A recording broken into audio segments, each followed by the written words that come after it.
Welcome to American Medicine Today. I'm Kimberly Bonati alongside Ethan Youker. Jam-packed show, let's get to it.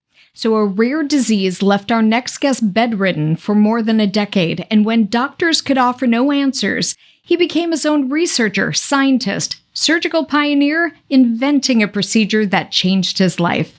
We welcome back to the program Doug Lindsay, nationally recognized speaker known as the medical MacGyver. Welcome back, Doug. Thank you, Kimberly. Now, we had you on before, but if we can just quickly kind of recap. So if you can just quickly take us back to 1999 when you first started experiencing symptoms. Yeah, so I had just finished my junior year in college, and I was starting a summer biochemistry research position. I took the position because after watching my mom and my aunt go to doctors for their whole lives and come home with no answers and no results that could help them, I thought, well, I'm going to become a scientist. Maybe I can help them that way. So I chose the project I thought would give me the best background to start looking into something like their condition. And when I got there, I came down with what the doctors told me was mono. So I had to go home and rest, which is what people do when they get mono. They're exhausted, they're fatigued. The problem was, after weeks and weeks of rest and recovery, I got worse instead of better. I ended up sick and I had to drop out and come home.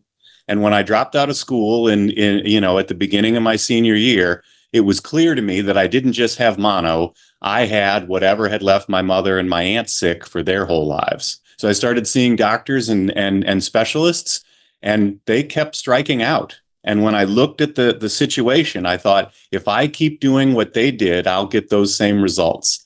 No one could tell me what was wrong or what would help.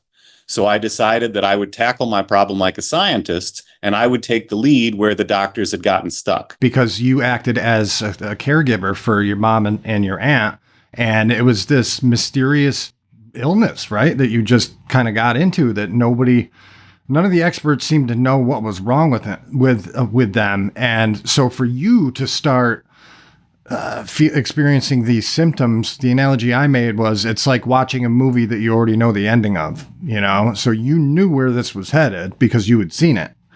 And so, yes. so kind of take it from there. I mean, were you scared? What was the pain like? So here I am, the semester before I'd been a normal college student. I'd been exercising, I could hang out with friends and do some basic traveling and anything else that somebody who's 21 could do. And now I was just sick. My life was a disaster. My muscles felt like someone had run over them with a cheese grater. And this was all familiar enough in the sense that my mom and my aunt had been dealing with muscle rigidity and all sorts of different kinds of symptoms for decades. And so now I was in the position of trying to figure out what to do. I was going to use the way doctors work, which is, congratulations, we've figured out what you don't have. You don't have MS. You don't have cancer. You don't have this. And that would give me a chance to look into what I did have, assuming what I had was unusual.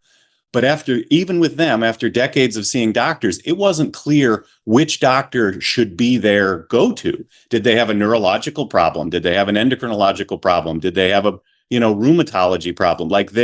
It wasn't even clear which department within a university hospital system should be their home base. And so that's what it feels like to have something rare and confusing and unusual, is that no doctor even sees you as fully their problem, or at least fully their department's problem. And so that's where them telling me what I didn't have and helping me understand that I was very sick, but I was safe, would let me start to look into things that were unusual and try and find if they had missed something. We're going to take a quick break. We'll be right back after this. You are watching American Medicine Today. Revolutionary in his field, Dr. Bonati created, perfected, and patented the Bonati Spine procedures. Using his genius, Bonati invented the precise tools necessary to minimize surgery, scarring, anesthesia, and recovery. So successful are the Bonati Spine procedures, they consistently reflect 98.75% patient satisfaction. 80,000 procedures have been performed exclusively at our location. Nearly half our patients have suffered from failed back and neck surgeries at other facilities. Bonati succeeds where others fail. Welcome back to American Medicine Today. We're continuing our discussion with Doug Lindsay. Now, the doctors that you were working with, were they all on board trying to go through when you would bring them new symptoms or new ideas of what you had? Or was it a painstaking process to find doctors that would work with you? Yeah. I mean, it was difficult at first because, doctors train themselves. They say, when you hear hoofbeats, think horses, not zebras. Rare problems are rare. Right. And common problems are common. So until I had seen enough doctors and ruled out enough things, any notion that I had that this was like what my mom had was just easy for them to overlook or ignore. So my background was biochemistry and physiology and such in college as an undergrad. So I was science literate. And so I was reading these medical texts and I ran across a couple passages and I started to piece together the idea that the autonomic nervous system, this thing that functions below our level of consciousness but controls a whole lot, maybe it was malfunctioning in me. And if it malfunctioned, it might create a suite of symptoms. But once I got a computer with internet access, and this was, after I had theorized these conditions existed, within a month, I was able to find a nonprofit devoted to these kinds of problems, the kinds I said existed that I likely had and that lots of doctors told me didn't exist. Let's just jump ahead as well, because it's crazy that someone, especially your age, like you said, a college dropout, basically teamed up with a specialist, and between the two of you and essentially invented the surgery that changed your life and fixed the problem. Is that right? Yeah. So once I found that these problems existed, once I had articles showing that they created the kind of symptoms I described, now I was at least off to the races. I was still in the hospital bed and I was using dictation software to write things because I was too sick to sit and type. But intellectually and scientifically, we were off to the races. So I developed a new use for an old medication, and I eventually found an academic partner. So Dr. H. Cecil Coughlin, who ran the autonomic nervous system laboratory at the University of Alabama, Birmingham, he eventually became my partner. We met at a medical conference. I was there presenting a paper. The poster before me was from the Mayo Clinic. The poster after me was from Japan. And I was a 24-year-old college dropout in a wheelchair presenting an idea for a proposed treatment for my own disorder there.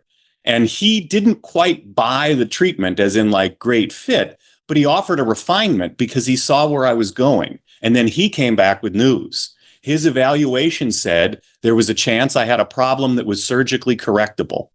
Now, it took us another almost 2 years of imaging to nail down that problem. And then that gave us a new problem. Yes, I had a condition that might be able to be fixed with surgery, but no good surgery existed to fix it. From what I read about your story, Doug, is that it dealt with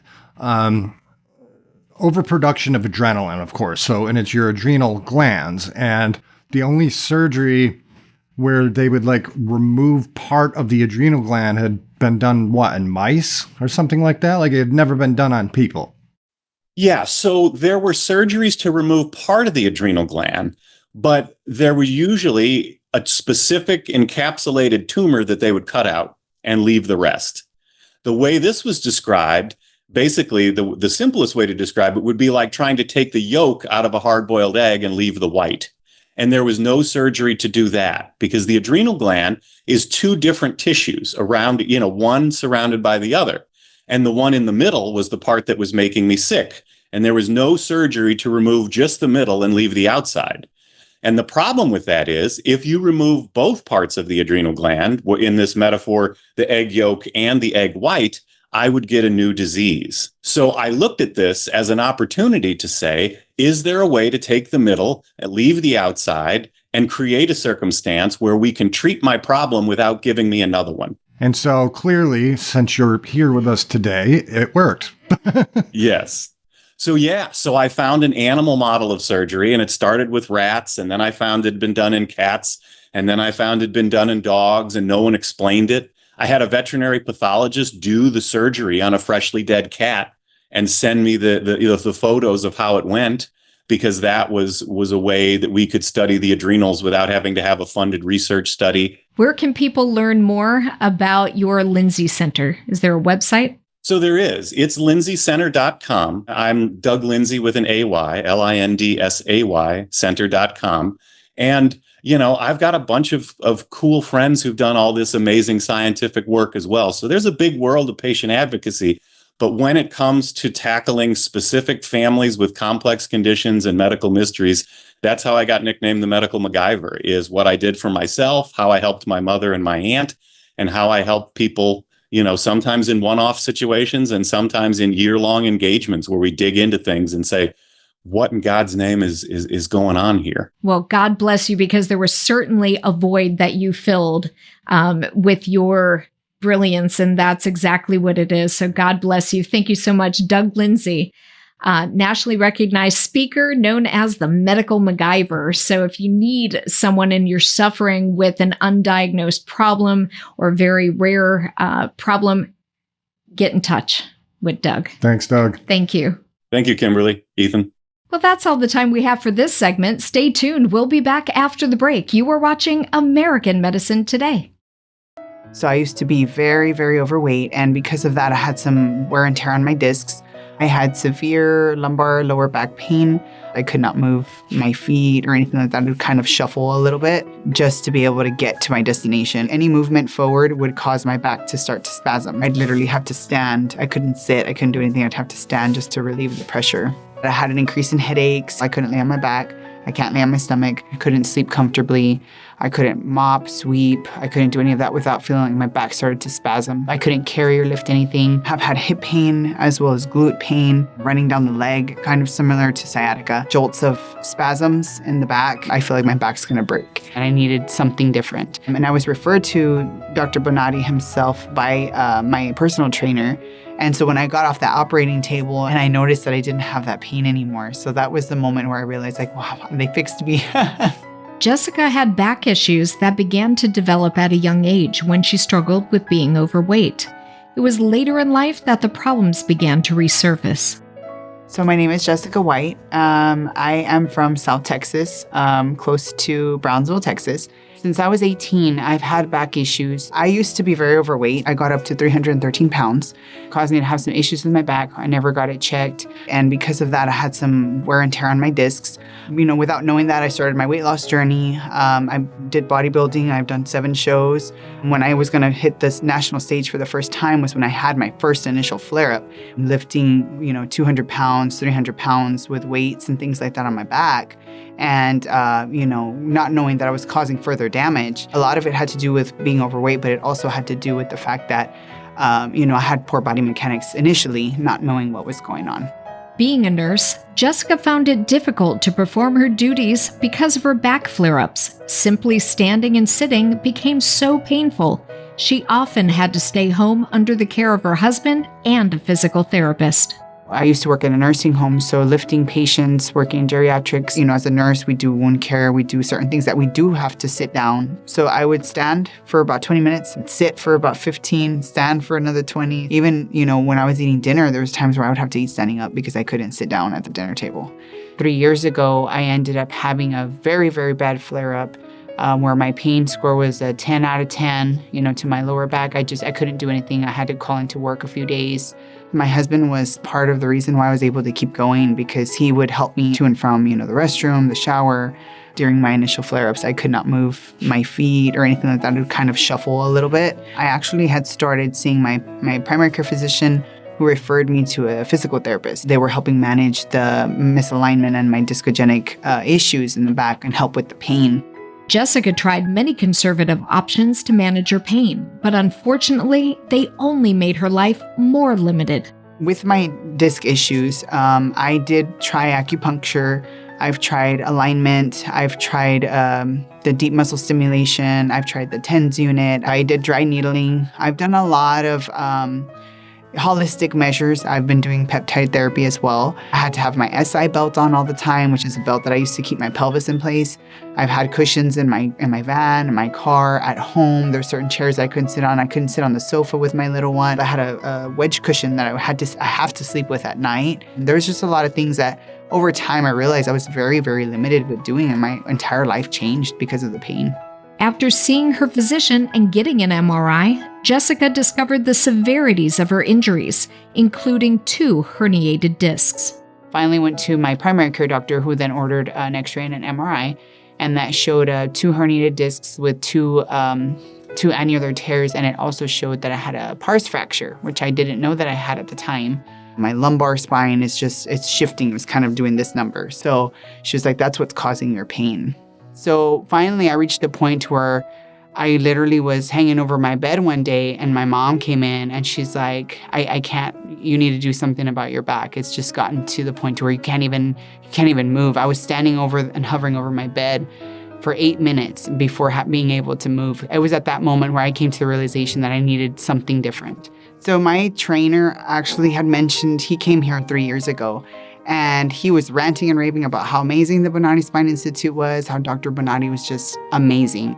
With all options exhausted and in unbearable pain, Jessica was convinced by her mother to contact the Bonati Spine Institute. And so when I decided to contact the Bonati Spine Institute, was Dr. Bonati himself called me on the phone, and he told me, I received your message and I want to see how I can help.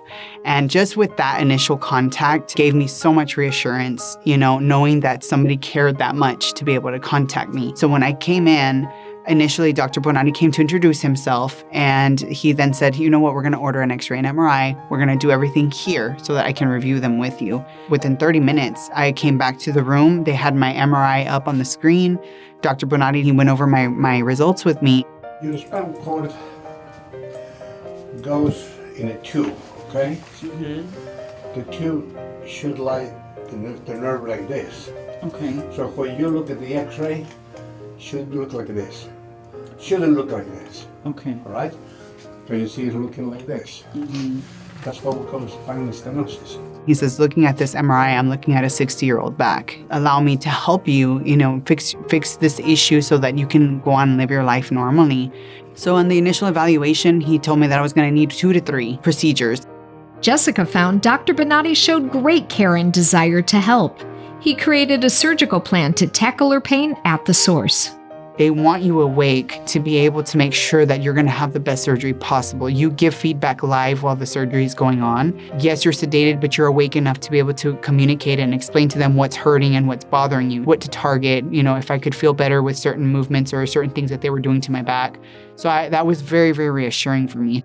Surgeries performed at the Bonati Spine Institute use conscious IV sedation, where the patient can communicate with the surgeon to target the pain while on the operating table.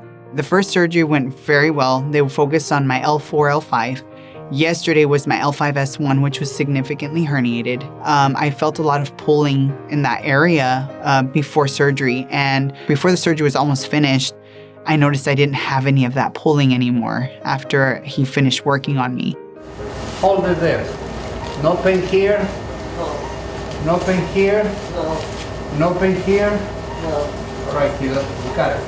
So right after surgery, I come into the post-op area and I'm in the bed, and, she's like, we're going to get you up to walk. And they didn't tell me that I was going to have to jog too, but, it was so exciting because I got up. I hadn't been able to jog like that in a good while. And I noticed that I didn't have that pain anymore. So that was the moment where I realized, wow, they fixed me. Yes.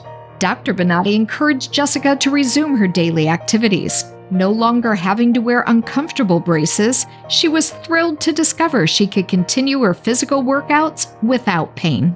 Dr. Bonati, after post-op, encouraged me to make sure, at least for 3 days, monitor, make sure that things are going okay. He's like, you can go golfing the next couple of days. If you want to go golf, you're able to twist, move. He's like, you can resume your physical therapy. Just being able to go back to work, next week he's like, you're fine to go back to work next week. And I said, wow, okay. Thanks to the Bonati Spine Institute, I can now resume my workouts, without having to worry about, certain twisting or bending movements and having a pain, right then and there. I mean, I've been working out for 10 years and it's really put a lot of limitations on me. Being able to do my core stability exercises, being able to have overall strength, and feel well, being able to do what I need to do for my patients at work, just overall quality of life. I'm just super excited for, that Bonati Spine Institute has really given me a second chance.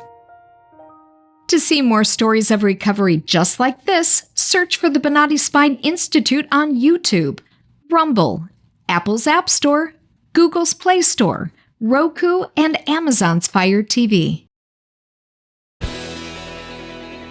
Welcome back to American Medicine Today. I'm Kimberly Bonati alongside Ethan Youker. So recent policy discussions in Washington, D.C. have renewed attention on allegations that the Chinese Communist Party is involved in systematic forced organ harvesting, with profits in the billions. Joining us to discuss is Bill Walton, America's Renaissance CEO and host of The Bill Walton Show. Thank you for joining us again, Bill.